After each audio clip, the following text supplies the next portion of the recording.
a partir de la página 185, nosotros entonces ya vamos a dirigir la atención precisamente hacia aquello que Florensky va a destacar y que tiene que ver con lo que vimos la ocasión anterior, y es la racionalidad superior, ¿no? El vencer, por ejemplo, cuando nosotros explicamos, el superar más bien el entendimiento, ¿no? Aquello que se ajusta solo a sí mismo para lograr acceder en último término a la razón. La razón que se orienta en este sentido hacia la verdad y por lo tanto que se dirige como una auténtica apertura. Entonces, cuando este paso se da, Florensky va a hablar precisamente de una identidad, pero ya no es una identidad lógica, ¿no? Como el principio que habíamos dicho de A igual a A, sino que se trata de una identidad viviente. Entonces, este es, digamos, como el primer punto, ¿no? Florensky ahora va a dirigir la atención precisamente hacia esta identidad viviente. Lo dice el texto al iniciar el segundo párrafo, dice: la identidad viviente a la que llegaría la razón superior en la intuición intelectual en cuanto postulado corresponde a un sujeto. Entonces, aquí hay digamos, como un paso también más importante. Primera, la verdad no es algo. Ni siquiera es algo que nosotros podamos construir con nuestros propios medios. Sobre todo en este caso, digamos, de acuerdo al énfasis que le estamos dando a nuestros propios medios intelectuales, sino que la verdad es algo viviente. Y por lo tanto, ya no es precisamente algo, sino más bien alguien. Entonces, la identidad viviente nos conduce a la verdad. Y por lo tanto, a alguien. ¿Qué es lo que en este primer momento, precisamente Florensky, denomina sujeto? ¿No? Ya no podemos hablar de la verdad como un producto elaborado a partir de nuestro propio entendimiento o según nuestras propias estructuras humanas, sino que la verdad es alguien, es un sujeto, y aparte en este sentido es justamente un sujeto vivo. Por ello aquí, entonces, Florensky lo que va a desarrollar es como la dinámica viviente de esta identidad, ¿no? Y que tiene que ver con lo que ya nosotros habíamos mencionado en alguna ocasión y que lo podríamos resumir de la siguiente manera: primero él, después tú y al último yo. Ahora, ¿cómo llega a esto Florensky? A partir de lo siguiente: a partir de establecer una relación con él por el tú. O sea, lo primero, el primer paso es darnos cuenta que para alcanzar la verdad nosotros tenemos, uno, que asumir una relación. ¿Con qué? Relación, o con qué nos vamos a relacionar. Una relación con la objetividad. Darnos cuenta que entonces nosotros no producimos la verdad ni la inventamos, sino que la estamos buscando. Y por lo tanto, esto nos invitaría a salir de nuestras propias limitaciones, ¿no? O podríamos decir también de nuestros propios prejuicios. Entonces, en esta relación, precisamente que nos dirige a la objetividad, vemos que esto involucra a su vez dos pasos. Uno, el sacrificio de uno mismo, ¿no? Dos, al dar este paso, iríamos a el sacrificio de sí mismo. O sea, el yo subjetivo.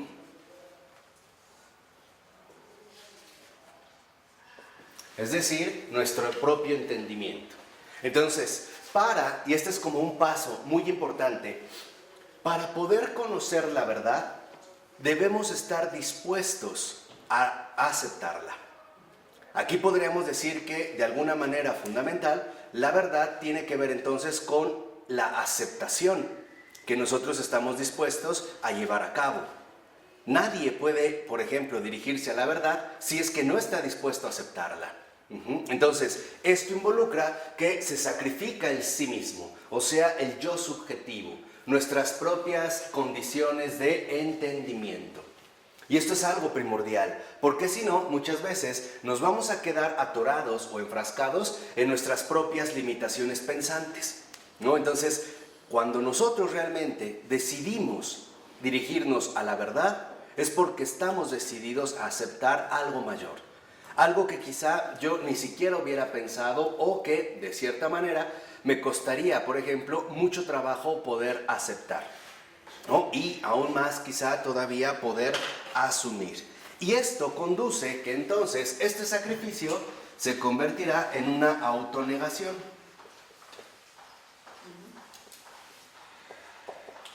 Y aquí está dado el primer paso. ¿Por qué? Porque dentro de estas estructuras fundamentales que estamos describiendo, para realmente entrar en contacto con la verdad, o sea, para realmente entrar en relación con la verdad, necesitamos atravesar un proceso de autonegación. Darnos cuenta, en pocas palabras, que la verdad no es algo a mi medida. Y que la verdad, en ese sentido, me desborda. ¿Por qué? Porque es algo enteramente objetivo a mí mismo. Entonces, en esta autonegación es la renuncia al entendimiento propio.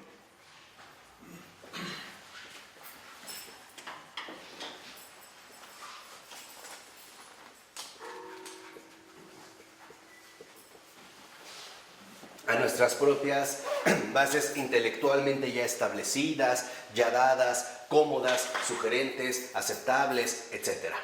Hablando al menos desde el punto de vista intelectual.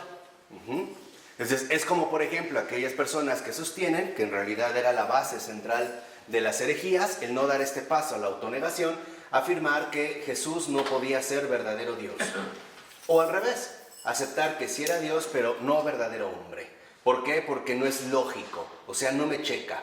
No es algo con lo que mi propio entendimiento se sienta satisfecho, ¿no? Entonces, a partir de aquí, nosotros vemos que no solo se atraviesa, por así decirlo, un camino enteramente negativo, sino que se alcanza un cuarto paso de fundación. ¿Qué significa esto? Y este es como un paso ya muy importante. En el caso de la fundación, lo que nosotros vemos es que ahora vamos a recibir la verdad de parte de otro. ¿Qué quiere decir? Que entonces nosotros mismos vamos a ser ahora fundados a la luz de la verdad. Vamos a ser iluminados precisamente por esta verdad. De tal forma que entonces, cuando dicen que la verdad duele, aquí hay algo que hay que aclarar de manera muy especial. La verdad duele no por la verdad en sí misma, sino por las rupturas, digamos, que hay que hacer en uno mismo para poder aceptarla. ¿No? Como cuando a lo mejor alguien le dice a un padre de familia cómo es su hijo y el padre dice, mi hijo no es así, que es muy común, ¿no? Lo manda a llamar la maestra y le dice, su hijo es tal. Y la esposa dice, no, mi hijo no es así, para nada es así, yo lo conozco, ¿no? Yo sé quién es. O nosotros mismos también en ese sentido, muchas veces nos engañamos por no pasar por un verdadero paso de búsqueda de la verdad.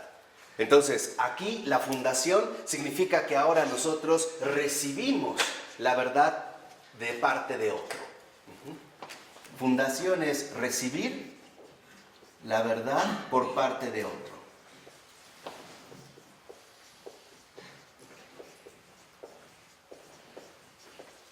Y esto también conlleva la imperiosa necesidad de salir o superar los propios autoengaños. Siendo muy sinceros, ninguno de nosotros se conoce a fondo. Cada uno de nosotros tiene profundidades cavernosas que, no nos atrevemos a indagar. Y si lo hiciéramos, es muy difícil que se nos ocurriera aceptar. ¿No? Entonces, en esta dinámica, digamos, de profundización, lo que hacemos es ahora aceptar que mi propia identidad me va a ser dada a la luz de la verdad. Entonces, yo ya no me mantengo, digamos, en mis propios criterios, ¿no? Entonces, aquí vemos que a partir de esta fundación ya empieza a surgir el primer paso fundamental. Podríamos decir, ¿quién soy yo? Lo voy a plantear dentro de esta manera, ¿no? ¿Quién soy yo? Él lo sabe. O por ponerlo en un sentido a lo mejor un poco más con un tinte teológico. ¿Quién soy yo? Eso es algo que mi Creador sabe, no yo. Yo puedo llegar hasta un cierto límite, pero de fondo, en la raíz misma de la cuestión, a nosotros nos resulta básicamente inaccesible. ¿Por qué? Porque hay un fondo profundo, espeso de tinieblas, que es a causa del pecado, que lo veremos más adelante. Pero nosotros no tenemos la luz necesaria, ni la fuerza, ni siquiera estamos en condiciones, ¿no?, de acceder, por ejemplo, a esta realidad última que en efecto nos define. Entonces, si yo reconozco que recibo la verdad por parte de otro, ahora mi identidad ya no va a ser a partir de lo que yo pienso de mí mismo, porque ahí es donde pueden entrar los autoengaños, sino que va a venir dada a partir de él. Entonces, en el quinto momento de esta dinámica aparece él.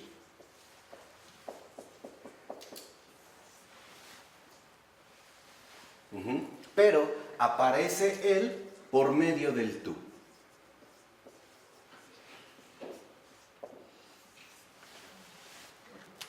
Y aquí se empieza a ver que algo es cierto. Los que realmente saben quiénes somos son los demás, no uno mismo. Ellos son los que realmente saben quiénes somos. Por ejemplo, en un funeral, puede ser que una persona dijera, yo he sido la persona más buena del mundo, ¿no? Y murió convencido de esta idea. Y no obstante, en el funeral, realmente todos, aunque sea un secreto a voces o disimuladamente, reconocen y saben perfectamente bien qué clase de persona era. Y una de dos. O dicen, híjole, qué mal que murió porque realmente era una gran persona, etc. O dicen, qué bueno que murió porque ya ni lo aguantaba yo mismo. ¿No? O sea, ahí es donde nos vamos a mover. ¿Por qué? Porque aquí es donde debemos de dar un fuerte paso de humildad. Lo que somos, los demás son los que lo saben. Por eso, por ejemplo, hay personas que nos pueden decir, tú eres así, y nosotros negarlo. ¿Por qué? Porque no encajaría, digamos, una aceptación, ¿no? No estamos dispuestos a entrar en una relación de plena objetividad, ¿vale? Entonces, si vamos dando este paso, entonces se supone que nosotros debemos aceptar, al menos de entrada, en un primer momento, debemos aceptar que mi identidad está dada en los demás, no en mí. Son los demás los que realmente saben quién soy. Por ejemplo, hay personas muy buenas que ellas no se dan cuenta y pueden estar convencidas que son muy malas, pero los demás saben que no es así. Y al revés, hay personas muy malas, ¿no?, que se hacen pasar por buenas y los demás le dicen, no es cierto, tú no eres así, yo te conozco, ¿no? Entonces, esta es una apertura y de este blindaje nadie puede escapar. Por eso también hay que ver, como el Señor nos dijo, no hay nada oculto que no llegue a saberse. Por más que nosotros queramos mantenernos en el autoengaño, voy a sonar muy drástico, pero siempre será alguien más el que me va a desenmascarar. Y sobre todo cuando nosotros demos este paso definitivo en la relación con Dios. Con Él no hay disimulos, ¿no? No hay para dónde correr o en dónde evadirse. Entonces, lo que vemos aquí es que vemos entonces la posibilidad de salir del ámbito de la primera persona, salir del yo. Entonces vemos que en el 6, aquí ya se ve una salida del yo. ¿Sí va quedando claro? ¿No? En estos pasos, salida del yo al tú, o sea, al prójimo, para llegar a él. ¿Por qué? Porque aquí también hay que ser como muy sinceros y darnos cuenta que el otro sabe quién soy, los demás son los que saben quiénes somos, pero no totalmente. Solo Él, en este caso solo Dios, es el que realmente conoce a fondo a cada criatura suya. Pero el primer paso para acceder a Él es aceptar al tú. Y esto es como un camino. Por ejemplo, si yo realmente quiero aceptar a Dios, primero necesito aceptar a mi prójimo, si no, no puedo. No puedo, digamos, saltarme pasos. Cuando una persona puede mencionar, es que yo llego en directo con él, se engaña, porque no está siguiendo esta dinámica profunda en la cual, en efecto, la salida del yo en un primer momento conduce al tú. Y es lo que dijimos, el paso de humildad. Yo me puedo autoengañar, pero a los demás no los puedo engañar. Y menos a él. Entonces, es como unos pasos previos. Por eso les decía algo fundamental, que para llegar a Dios, primero necesitamos llegar al prójimo. ¿Qué quiere decir esto? Salir de uno mismo. Este es, digamos, el paso sustancial que habría que dar. Entonces, aquí sí ya alcanzaremos justamente lo que dice Florensky, la plena objetividad. ¿Por qué? Porque la salida del yo al tú para llegar a él es justamente plena objetividad.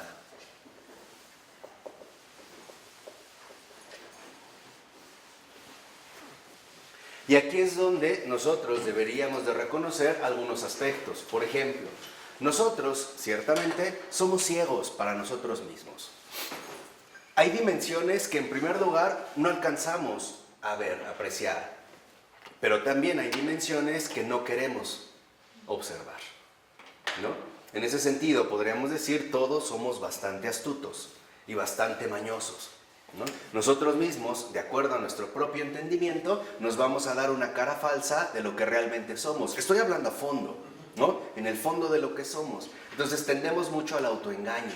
Tendemos mucho a quedarnos, por ejemplo, realmente estancados en una situación superficial. Por ejemplo, nosotros podemos hacer cosas buenas con motivos torcidos, profundos, porque realmente luego no somos bien conscientes cuáles son los motivos profundos que están moviendo mis acciones.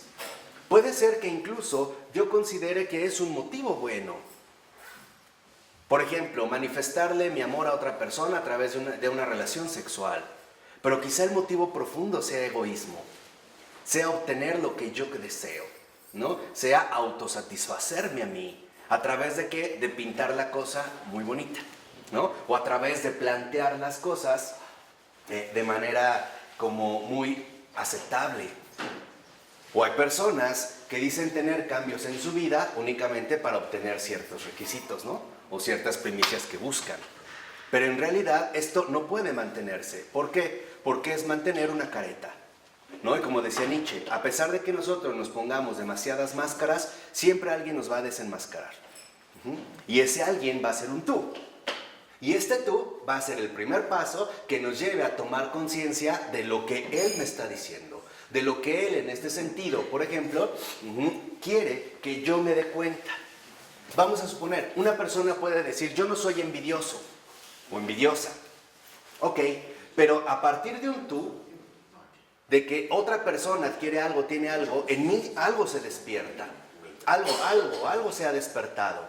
Y esto que se ha despertado es envidia. Entonces, por ejemplo, puede empezar una lucha y decir, pero yo no soy envidioso, yo nunca he sido así, bla, bla, bla. Pero hay que todavía dar un paso más y darme cuenta que esta es una indicación que me lleva a él. Es él, a través de un tú, el que me está diciendo, tu yo es así. En tu yo hay esto. Por eso, si lo vemos, es, digamos, me parece bastante visible que es justo nuestra relación con los demás donde siempre se descubre lo mejor, pero también lo peor. Es justo ahí. No lo hacemos, por ejemplo, a solas, ¿no? O en solitario. Siempre lo hacemos en relación con alguien más. Aquí es cuando, en efecto, ahora dice Florensky, es cuando el yo es verdaderamente manifestado. El yo es puesto al descubierto. Entonces, esta plena objetividad nos lleva precisamente a un descubrimiento.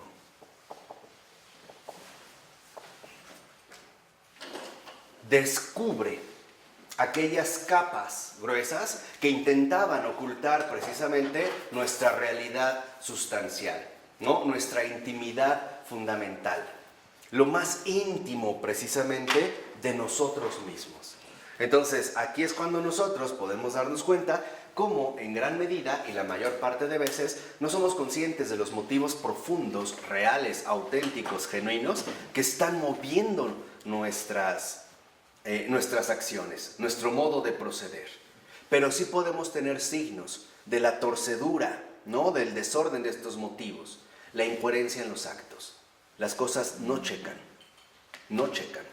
Por más que le queramos acomodar, las cosas simplemente no checan. O, como decimos nosotros en este sentido, no encajan. ¿De acuerdo? Ahora, este es el primer paso.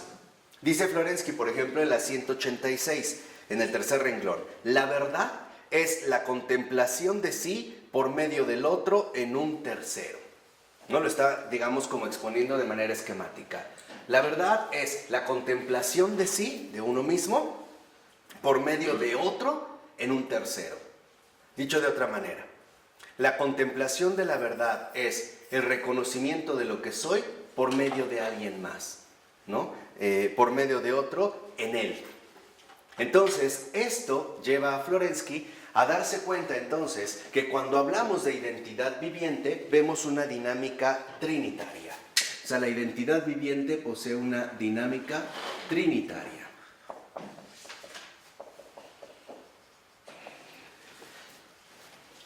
¿Qué pasa? La verdad es la contemplación de sí. Ajá.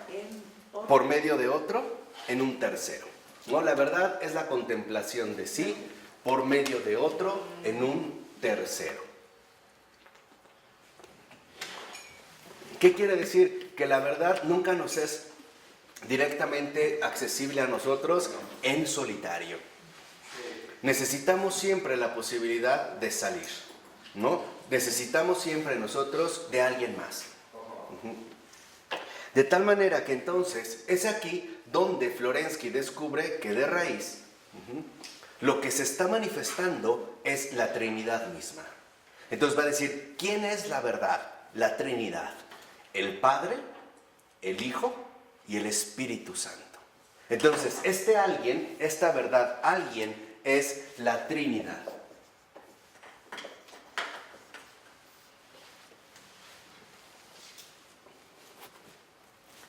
¿Por qué? Porque entonces va a decir finalmente Florensky que la verdad es la relación de tres. Y aquí es donde lo vemos. Y es la misma estructura que cada uno de nosotros, por ejemplo, va a ir asumiendo de manera gradual. Así como el Padre, ¿no? El Hijo se descubre a través del Padre o por el Padre, porque Él es Hijo por el Padre. Sin el Padre no es Hijo. Por el Padre en el Espíritu Santo, lo mismo es aplicable a ello, a cualquiera de los tres. El Padre es Padre por el Hijo en el Espíritu Santo. El Espíritu Santo es Espíritu por el Padre en el Hijo. Y así sucesivamente, ¿no? Entonces, ahí es donde Florensky reconoce que esta Trinidad, este sujeto, va a decir que es el acto infinito de los tres en la unidad. Entonces va a decir, bueno, ¿qué es la Trinidad? Es un acto. Es un acto infinito de los tres en la unidad. Entonces, ¿qué es la Trinidad? Lo voy a poner aquí. Acto infinito de los tres en la unidad. ¿Por qué es un acto? ¿Por qué es una realización perfecta? Por eso. En nosotros, por ejemplo, nosotros no somos un acto plenamente dado, porque nuestras propias condiciones de vida nos invitan a ir creciendo de manera gradual. ¿Qué quiere decir? Que mientras Dios es acto, nosotros como hombres somos actualización. Necesitamos siempre estar creciendo en mayor medida en este acto. Necesitamos siempre conocernos mejor, llegar a fondo, descubrir aquello que en efecto a lo mejor nosotros jamás hubiéramos imaginado que estuviera realmente presente en mí mismo. ¿Me explico? Esto quien también lo ha vivido es San Juan de la Cruz, ¿no? Y digo, cualquier persona espiritual sincera lo va a detectar. San Juan de la Cruz decía que Dios lo ve absolutamente todo. No decía, si nosotros, que aparentemente en un espacio limpio, vemos que todo está bien y encendemos una luz o el sol y vemos que hay partículas como polvito, ¿no? Que la inundan, que no vemos a simple vista, dice, ¿qué no verá Dios en nosotros? Entonces, este es el paso fundamental. ¿Qué quiere decir? Que renunciar a uno mismo, ¿no? En esta fundación, recibir la verdad por parte de otro, significa que nosotros estamos viviendo una continua actualización. Dios es acto. Es ya un acto realizado, es el acto infinito de los tres en la unidad, es la Santísima Trinidad. Dios es perfecto, es uno, es tres y uno. Dios es uno y tres. Pero aquí, en el caso de nosotros, la dinámica no es idéntica, porque nosotros no somos un acto, nosotros somos un proceso. Y en tanto proceso estamos llamados precisamente a irnos desarrollando cada vez de manera más plena. Así que nosotros necesitamos siempre actualizarnos, es decir, profundizar cada vez más en la verdad. llegar hasta esos, digamos, como abismos que no sospechábamos o bien que temíamos abordar. Y aquí es donde quiero nada más hacer un paralelismo importante. Estos abismos profundos del alma humana, me parece que también es providencial. Durante el siglo XX se empezaron a desarrollar, por ejemplo, a través de las grandes o las 3 grandes escuelas psicológicas de Viena, ¿no? Hablo en este caso de las aportaciones de Freud, por ejemplo, de Jung, sobre todo Jung, ¿no? Que va a indagar en esos tipos profundos del alma, y de Viktor Frankl, ¿no? Entonces aquí lo que me interesa destacar es que sí hay como un aviso a que no nos la pasemos extraviados en las superficies, sino que realmente recuperemos la realidad de este acontecimiento. Tenemos que profundizar realmente en lo que somos. Y de hecho esto es algo que también los padres de la iglesia habían sugerido. No quedarnos con el engaño superficial de la idea que yo me formo de mí mismo, sino que realmente tenemos en este sentido que madurar. Y de hecho va a decir que en efecto esta actualización, esta inserción, sumergirse, penetrarse, compenetrarse con el acto infinito de los 3 en la unidad, o sea, de mi relación personal con la Trinidad, no es otra cosa más que la vida espiritual. Entonces vean, aquí es importante clarificar algo. La vida espiritual no es lo que yo defino. Por ejemplo, voy a guardar silencio, no voy a comer más que huevo de gallina, orgánico, 2 al día, crudo, en sal y agua y pan. Y me la voy a pasar leyendo de la mañana a la noche, voy a dormir 2 horas y de pie, ¿no? Solamente agarrado con unas sogas. Voy a quitar mi almohada de plumas y me voy a poner una piedra. Eso no es la vida espiritual. La vida espiritual, la auténtica vida espiritual es reconocer que la verdad me va a descubrir. Y esto no me va a gustar. Al menos no en principio. ¿Por qué? Porque digamos, o sea, la auténtica vida espiritual en este sentido significa que la verdad me va a descubrir a mí mismo. Me va a iluminar. Eso es ser iluminado. Es como si uno viviera en penumbras y ve ciertas cosas. Pero si de repente llegara una luz inmensa, todo absolutamente... ¿Tampoco ves? No, porque no te da directamente a ti. No es como un reflector. Es una luz inmensa exterior que lo pone todo al descubierto. Es como cuando llegas, no sé si les ha ocurrido, que llegan, no sé, a un lugar, a lo mejor a acampar o en el jeep o qué sé yo, y es de noche y se ve de una manera. Y al otro día amaneció y parece que cambió absolutamente ¿qué? Todo. Ahora, si esto ocurre con una luz, ¿qué será con Dios que es luz de luz? La auténtica vida espiritual es reconocer y aceptar que la verdad me va a descubrir. O sea, la verdad, ¿qué es la verdad también en este sentido? La verdad es ser rescatado de las tinieblas. Esa es la verdad. La verdad es ser rescatado de las tinieblas. ¿Qué tinieblas? Las propias. Las propias. Y de verdad, cuando este paso se da, duele. En serio, se quiebra, todo el ser se quiebra, de verdad, se quebranta. Es reconocer la miseria en la que vivía, los engaños que tenía, etcétera, etcétera, etcétera. ¿No? Es como ahí ya no hay, digamos, como para dónde moverse, o bien como para dónde dirigirse. Pero es fundamental porque si no, esos espacios son ocupados por estas tinieblas. Y el Señor lo que quiere es precisamente llegar a todos lados. En una forma radical, o sea, en una forma genuina, esto es ser cristiano, Y se los voy a sintetizar muy bien. Ser cristiano significa no dejar nada a las tinieblas. Eso es ser cristiano. Ser cristiano es no dejar nada a las tinieblas. Llevarlo todo, entregarlo todo, sea lo que sea, a la luz de Cristo. No, el ejemplo más directo que tenemos es, por ejemplo, la confesión. En la confesión, en la auténtica confesión, no solo voy a decir lo que hice mal, también voy a poner al descubierto esos motivos profundos que puedo empezar a detectar, aunque no me agraden.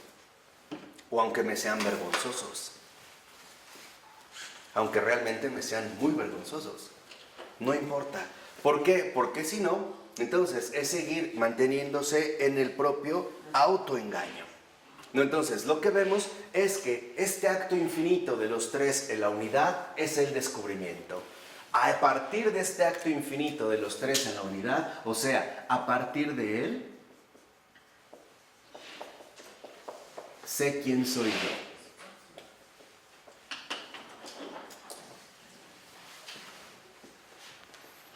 Porque ahí no hay para dónde correr. No hay para dónde ocultarse.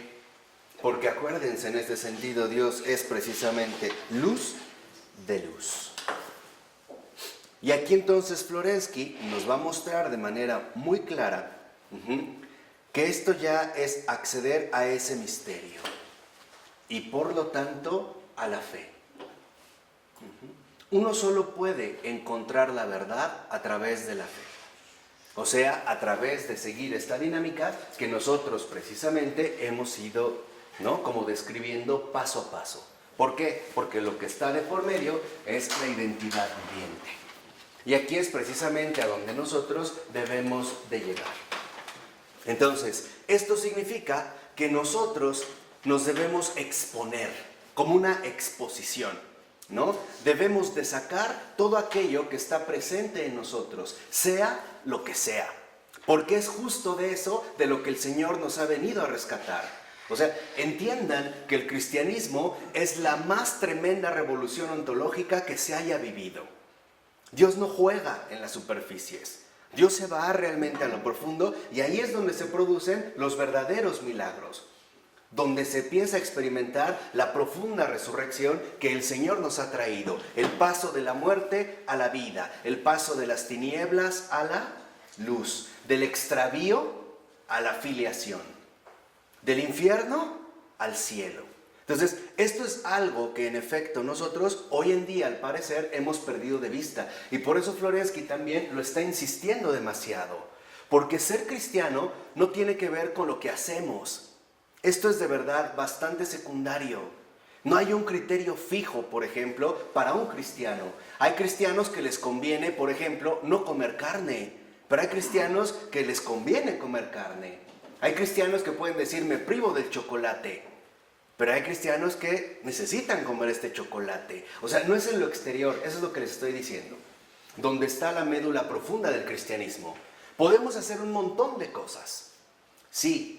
Pero si no lo hacemos a la luz de las motivaciones profundas, o sea, de las auténticas conversiones, del auténtico acto salvador de Dios, del acto infinito de los tres en la unidad, donde se me va revelando la verdad, estos actos siguen siendo estériles.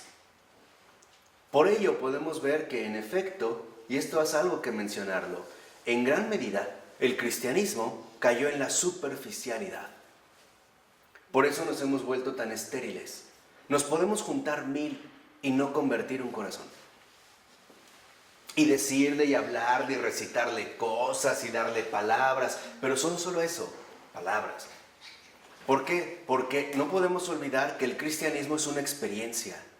Y es una experiencia de liberación. Luigi Giussiani lo entendió muy bien, que también es uno de los grandes teólogos católicos del siglo XX. Por eso habla de su movimiento, comunión y liberación.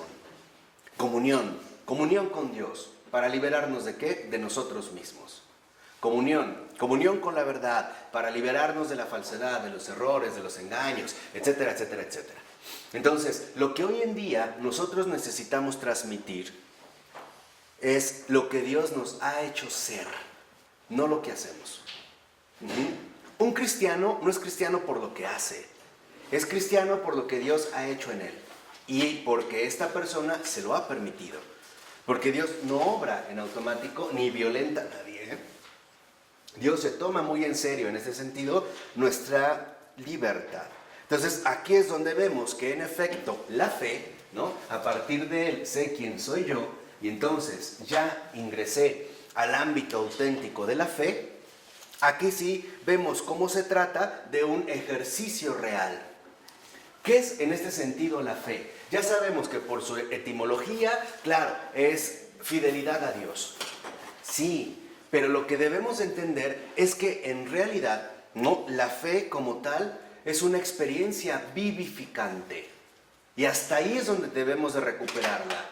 Porque si no nos estamos quedando nuevamente, ¿no?, en estas complejidades, sí, pero de superficie. La fe entonces en este sentido es una experiencia vivificante.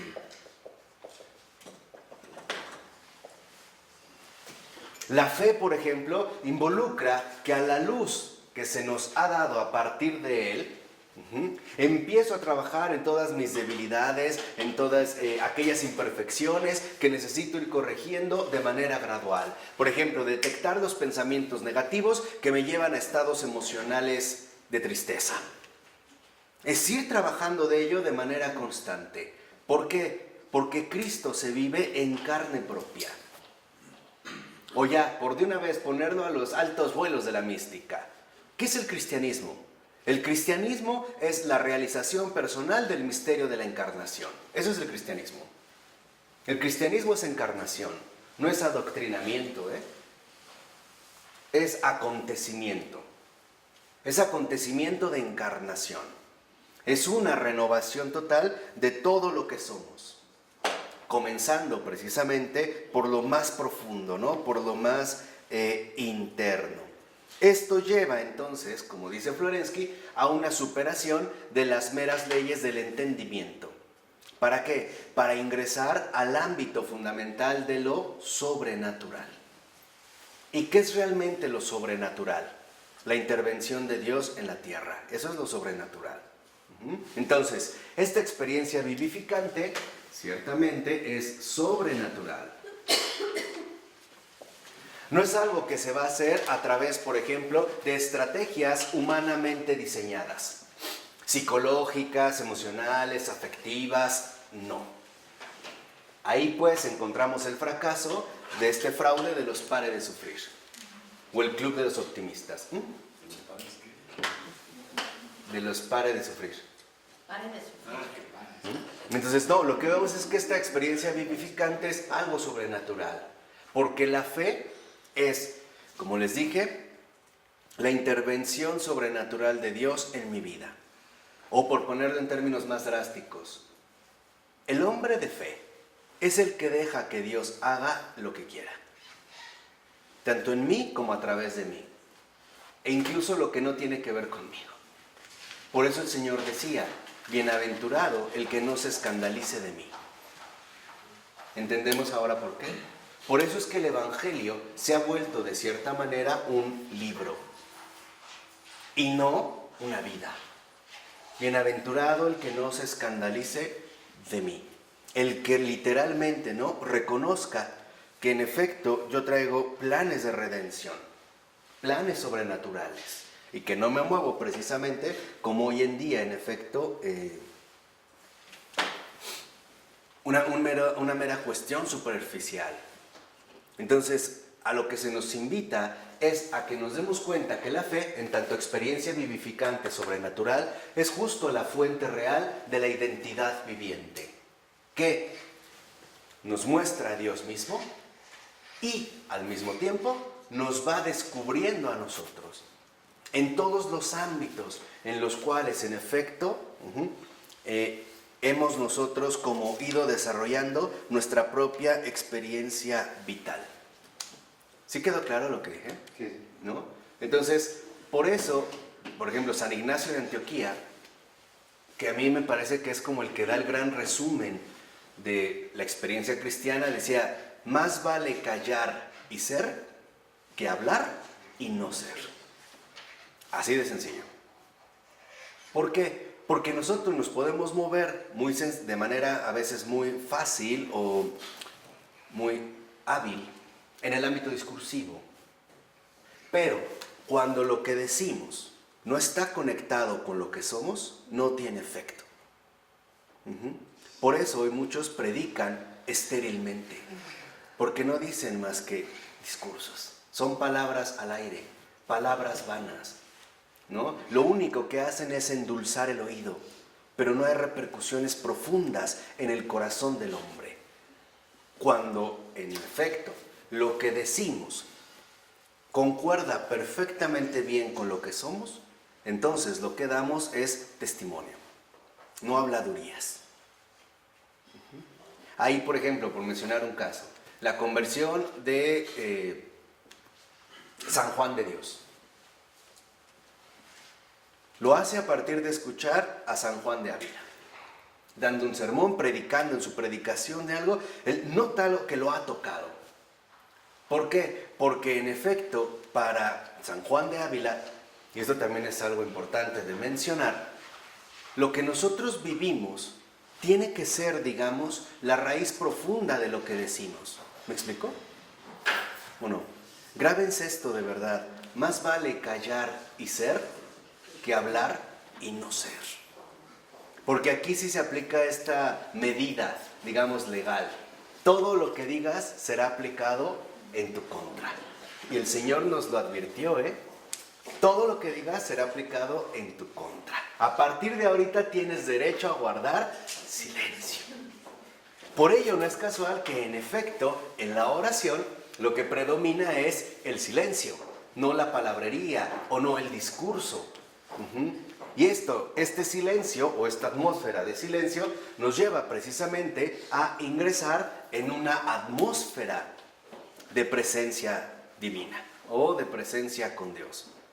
Por eso el primer paso también que hay que dar es examinarte a ti mismo. Ser muy indulgente con los demás y muy severo contigo mismo.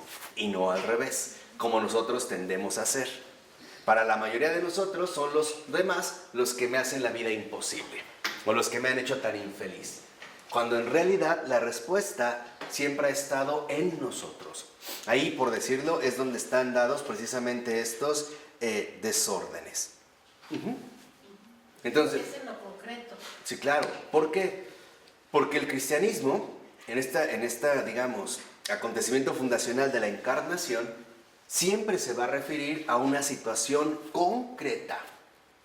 El cristianismo no habla de la gente. El cristianismo se refiere a la persona, a las personas, de carne y hueso, en una situación específica, en una situación concreta, en una situación en particular, sea la que sea. Por eso se habla de encuentro, de un encuentro vivo. Podríamos decir, el Señor, antes de enseñarme algo de los hombres, me lo va a enseñar todo de mí mismo. Me va a mostrar estos claroscuros. ¿Para qué? Para que yo en efecto pueda ser luz del mundo. Y yo no puedo ser luz del mundo si no dejo que todas mis tinieblas sean iluminadas. Dicho de otra manera, yo no puedo ser cristiano si sigo siendo en el fondo un hipócrita. No lo puedo ser. Aunque hable muy bien. Por eso les decía que ahí es cuando vemos el fracaso de los actuales discursos, ¿no? Sobre todo de los llamados cristianos, o sea, de nosotros. Decimos y hablamos, pero al otro no lo toca, no le llega. Es más, hasta puede ser que le empalague o le resulte chocante, ¿no? Lo que el otro está mencionando, lo que el otro está diciendo. ¿Por qué? Porque no hay, digamos, de base este fundamento sobrenatural. Y creo que también tiene que ver con lo que el Señor nos mencionó. Nadie puede dar lo que no tiene. Entonces, una cosa es hablar de Cristo. Otra cosa es dejar que Cristo me hable. Esto ya nos colocaría en una relación diferente. Por ello va a decir Florensky en la 188 que la verdad es trascendente a las realizaciones humanas. Que es precisamente el paso, ¿no?, de la objetivación o de la experiencia vivificante de objetivación que tiene que ver con el salir de nuestras propias limitaciones y también de nuestras propias tendencias a autoengañarnos, a escondernos. Acuérdense nada más de Adán. En cuanto ha cometido algo indebido, lo primero que hace es irse a esconder. Y es lo mismo que hacemos todos nosotros. Y el Señor, lo mismo que Adán, nos va a buscar. Adán, Adán, ¿dónde estás? Rocío, Rocío, ¿dónde estás? A ver, Rafael, Rafael, ¿dónde estás? Joana, Joana, ¿dónde has estado? No, ya ni que ¿dónde has estado? ¿No? Entonces vemos, ¿por qué? Porque aquí es fundamental darnos cuenta que por más que nosotros lo queramos, no es algo que proviene de los meros esfuerzos humanos. No es algo que es, digamos, proveniente de las realizaciones humanas. Lo único que puede hacer la razón es elevarse, literalmente, ¿no? A un acto creyente. Entonces podríamos decir, ¿quién conoce la verdad? El que convive con ella. ¿Quién conoce a Cristo? El que convive con Cristo. Ustedes, pues nosotros, lo hemos visto precisamente, por ejemplo, en el Evangelio, ¿no? Juan y Andrés salen, maestro, maestro, ¿dónde vives? Vengan a ver. Conviven con él y ya están convencidos. Sale Andrés, primero, ¿no? El que se encuentra es a Pedro. ¿Y qué es lo que le dice a Pedro? Hemos encontrado al Mesías. Y esto es por ¿qué habrán platicado? ¿Quién sabe? Lo que sabemos es que se quedaron con él ese día. Y a partir de ahí estaban convencidos de que habían encontrado al Mesías. Entonces, no es solo de que lo vieron o escucharon, no, convivieron con él. Van a convivir precisamente con él. Entonces, aquí lo que vemos es que esta experiencia vivificante, sobrenatural, en último término, ¿en qué se va a convertir? ¿En qué se va a manifestar? En un acto creyente.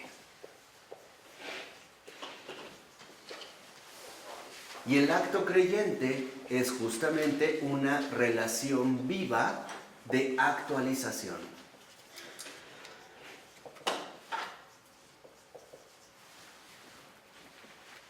Quizá podemos aquí, ahora sí, entender las palabras de una Santa Teresa de Jesús.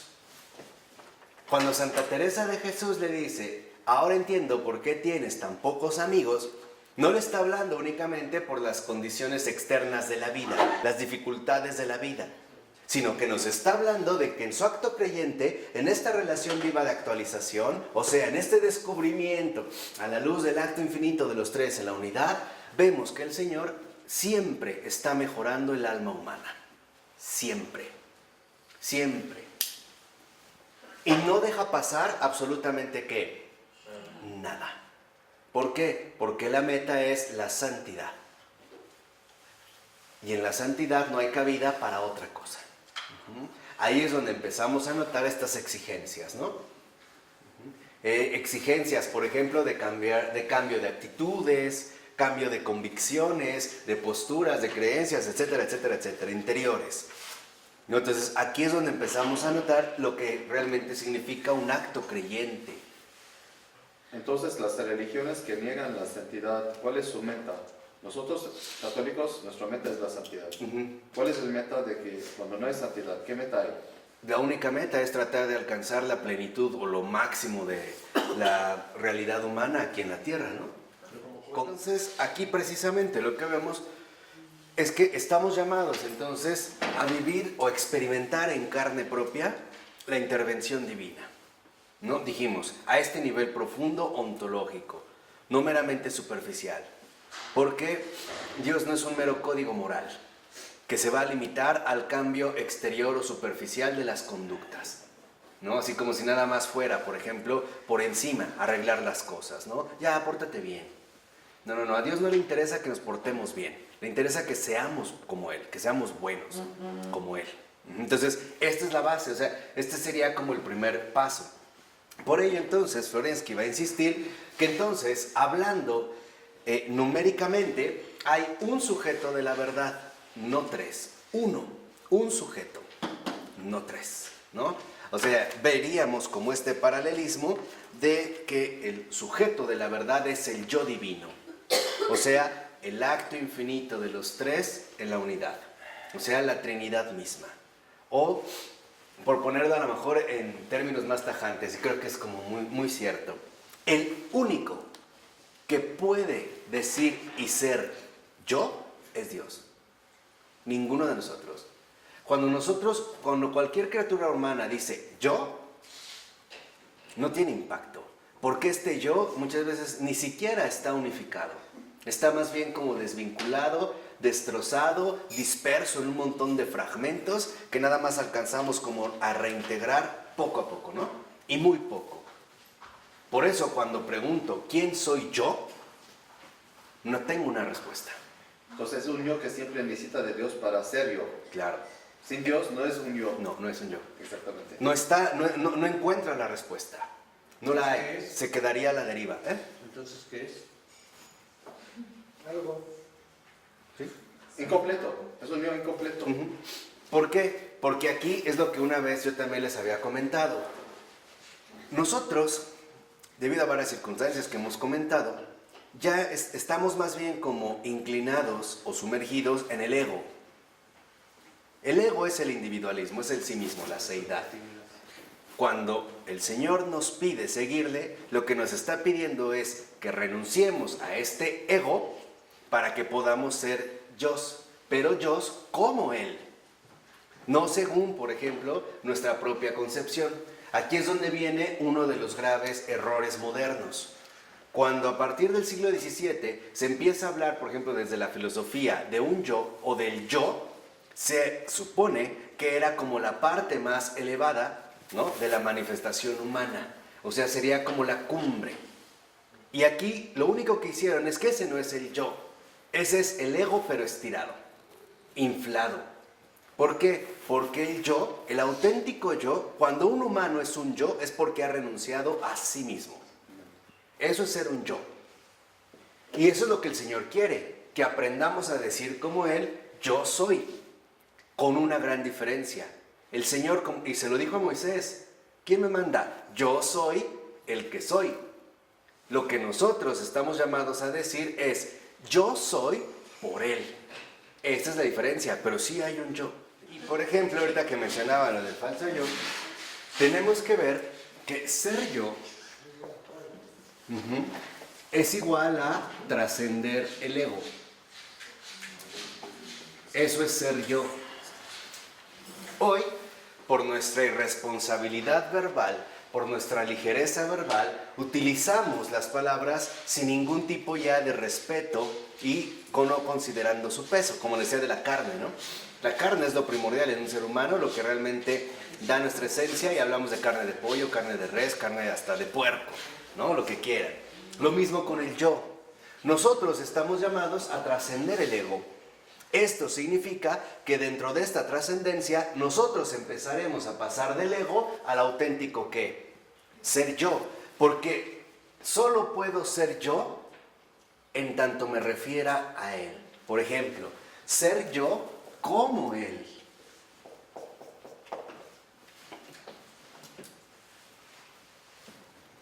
Y aquí empezamos a notar, en efecto, en qué consiste, digamos, la dinámica de transformación que Cristo ha venido a traer.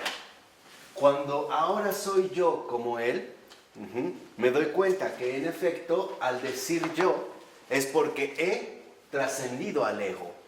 Y trascender el ego significa sacrificarlo, significa anularlo. Por eso es que vimos que en efecto primero hay que hacer una enorme labor ascética, de renuncia, de sacrificio. Trascender al ego es crucificarlo, ¿eh? No crean que se le puede pasar por encima. Y mientras nosotros estemos en el mundo, este ego nos va a dar batalla. Porque es parte también de nuestra condición humana fundamental. La única diferencia es qué tanto hemos crucificado al ego o qué tanto le hemos dejado la vía libre. Porque a trascender al ego, ser yo como Él, es entonces ya cuando Florensky les llama personas deificadas.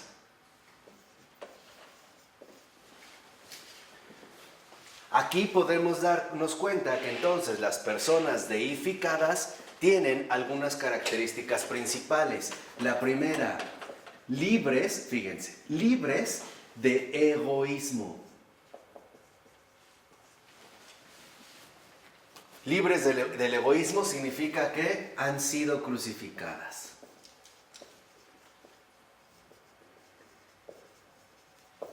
Para un yo humano, para un yo como Él, o sea, para un santo, una santidad, Lo primero no es sí mismo, él mismo. Lo primero son los demás, empezando por él. Primero él, después tú, al último ¿qué? Yo. Entonces son libres de egoísmo. ¿Por qué son libres de egoísmo? Porque han sido crucificadas. ¿Qué se crucificó? El ego. Porque el ego, en este sentido, es lo que se encierra en sí mismo, se enrosca en sí mismo y no acepta nada que no sea él mismo. Por eso es ciego. Es, digamos, como el nudo de víboras, por utilizar esta expresión tan buena de François Mauriac. Es como el nudo de víboras que no nos permite literalmente salir o bien trascender. De hecho, la experiencia cristiana veremos que su verdadero combate va a ser al nivel profundo del alma. O sea, el enfrentamiento directo cara a cara es precisamente con el ego. ¿Vamos? Segunda, libres de egoísmo. Las personas santificadas ahora están, digamos, ¿no?, descubiertas por la verdad.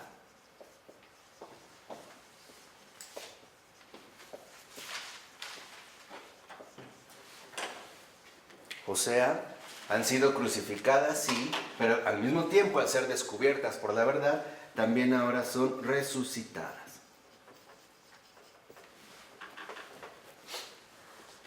Es como una mini pasión.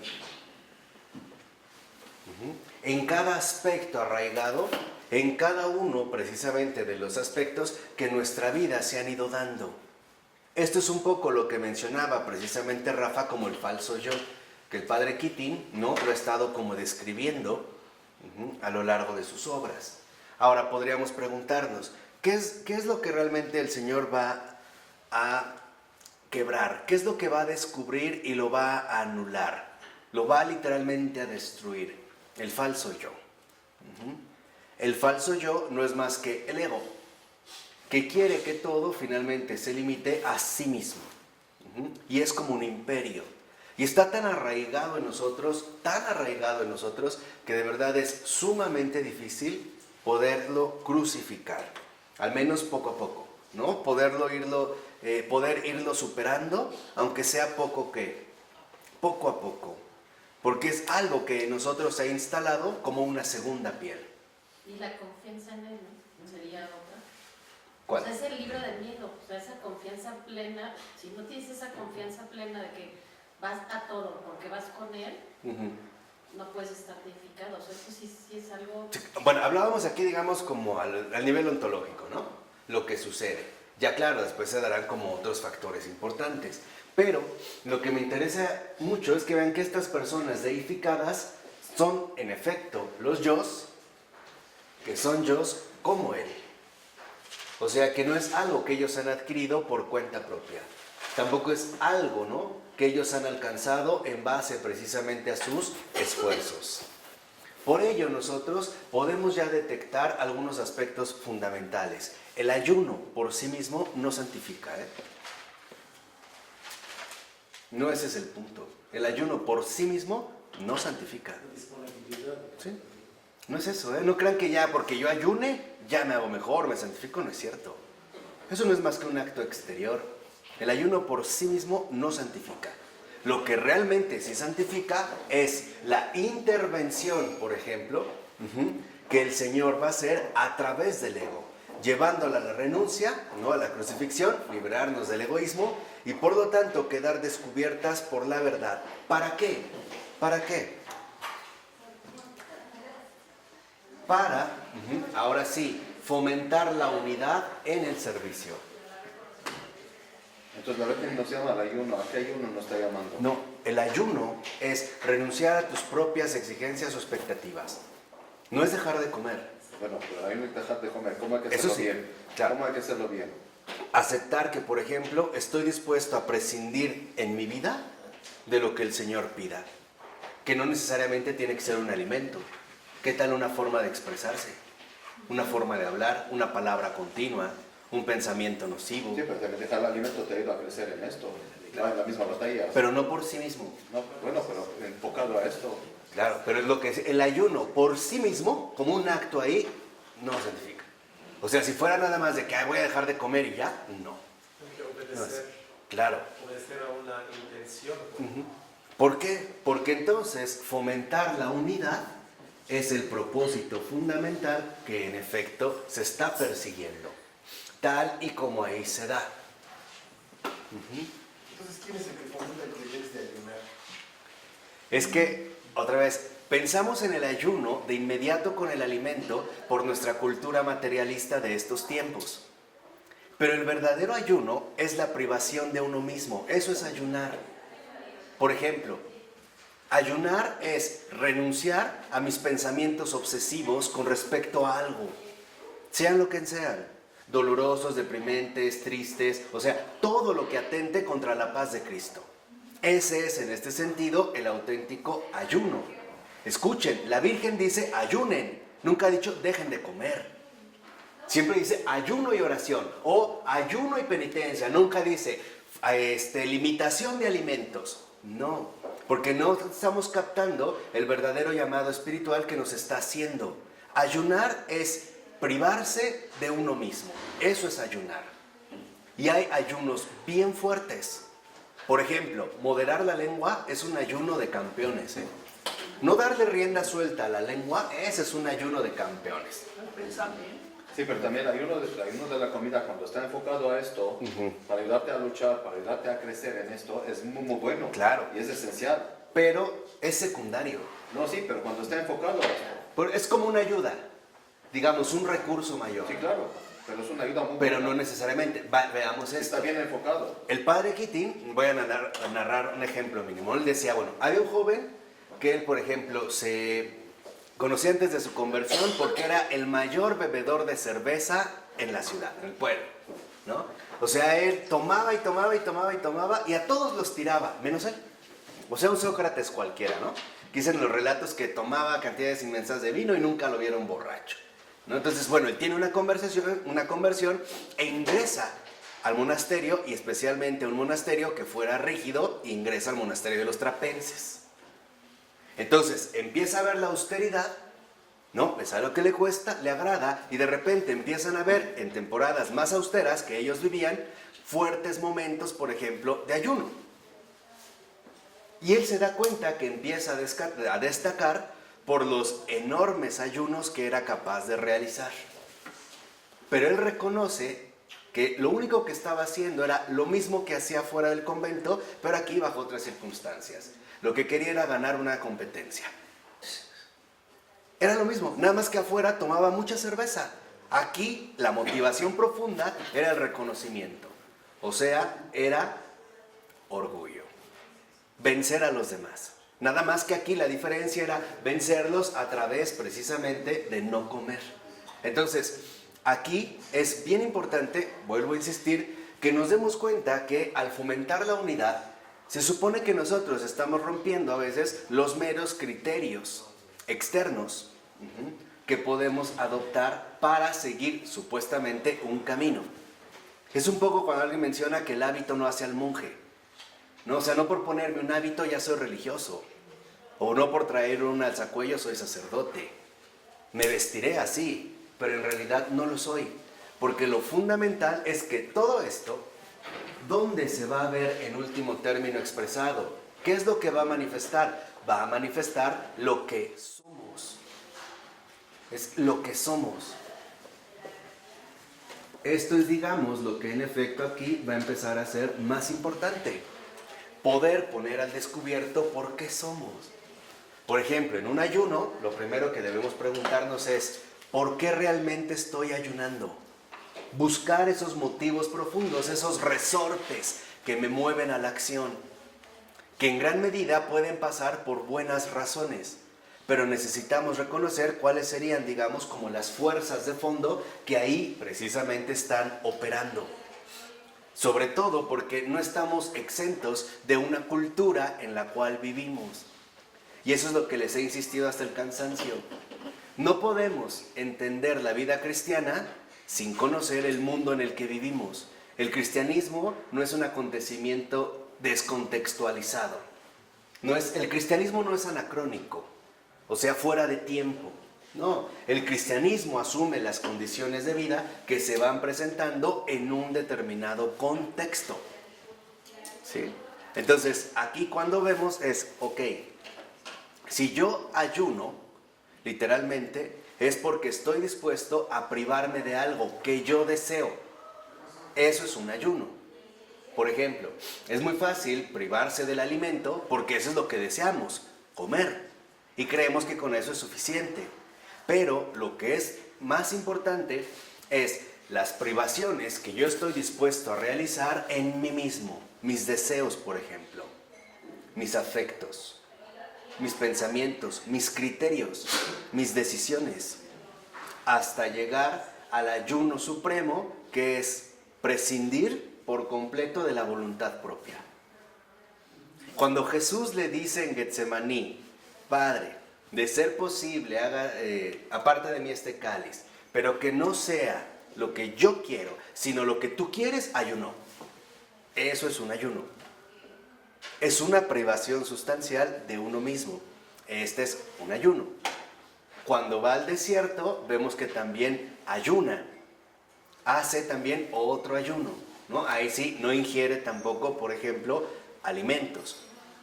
Ayunar es estar dispuesto a privarme de lo mío para aceptar lo suyo, que vendría precisamente en esta misma dinámica. Pero la iglesia, ¿cómo maneja el ayuno? ¿Cuál? La iglesia. Pues como una privación de alimentos. No, Por- también las dos cosas. pero pareciera que el énfasis va más por allá. Aquí, digamos, ¿no? Nos estamos dirigiendo en último término a las implicaciones profundas que trae el cristianismo con respecto a lo que somos. Y estamos, ya por eso yo les he dicho que, bueno, somos, sí, pero todavía no hemos llegado a ser.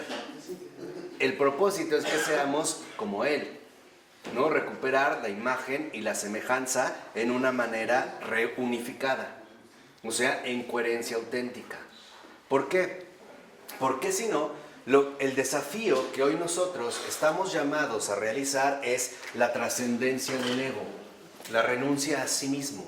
Y yo ya les dije que nuestra cultura es profundamente anticristiana, porque no promueve la renuncia, sino la adquisición en todos los sentidos, ¿no?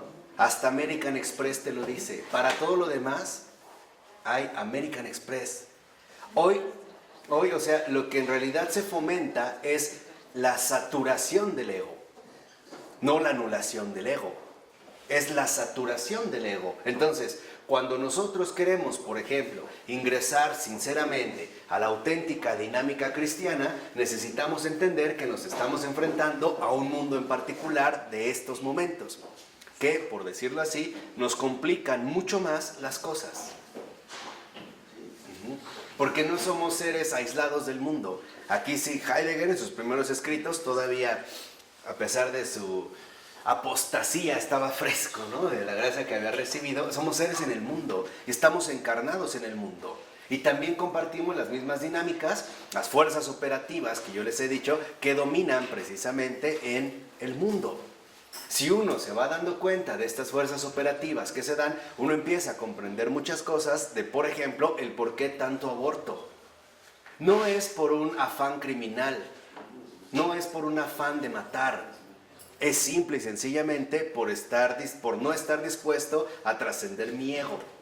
O sea, por seguir felizmente instalados en la cuestión del egoísmo. Es que soy muy joven, se me va a echar a perder la vida, ¿qué voy a hacer después? No tengo esto, no tengo aquello. O sea, 1001 justificaciones. Pero todo eso lo crea la sociedad. Es parte de nuestra cultura. Por eso no es casual que Florensky después va a hablar de la cultura y se va a concentrar precisamente en la cultura. Acuérdense, somos seres en el mundo. Y la única manera que tenemos para atravesar el mundo es con Cristo. Porque sin Cristo vamos a acabar locos. Que es lo que mucha gente le pasa. Termina sumamente pesimista, amargada, en locura. Sí, porque no hay otra manera. Pero es que no lo podemos evadir. Son las contradicciones. Claro, o sea, realmente son desgarradoras, son insoportables. Sin Cristo desfallecemos. Sin Cristo no hay solución. O sea, literalmente, ¿no?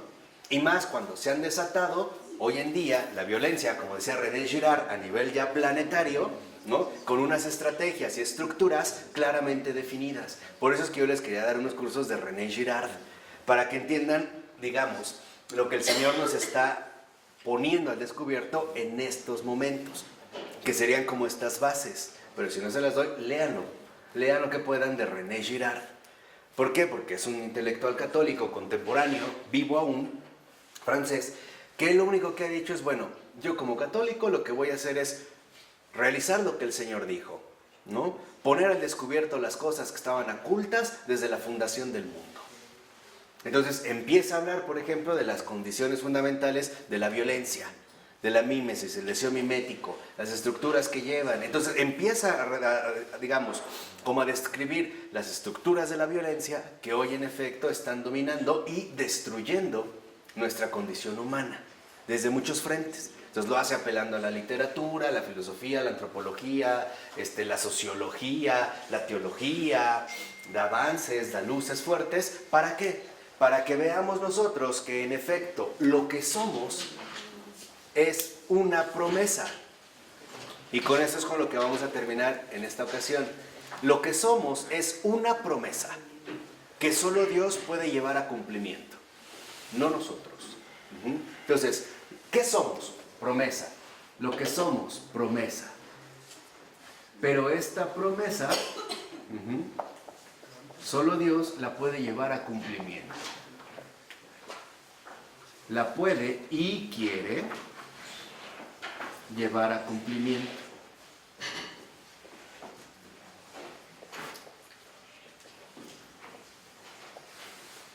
Por eso les decía que en estos puntos lo que el Señor nos dice es, bueno, tú eres esto, pero en realidad tú no eres así.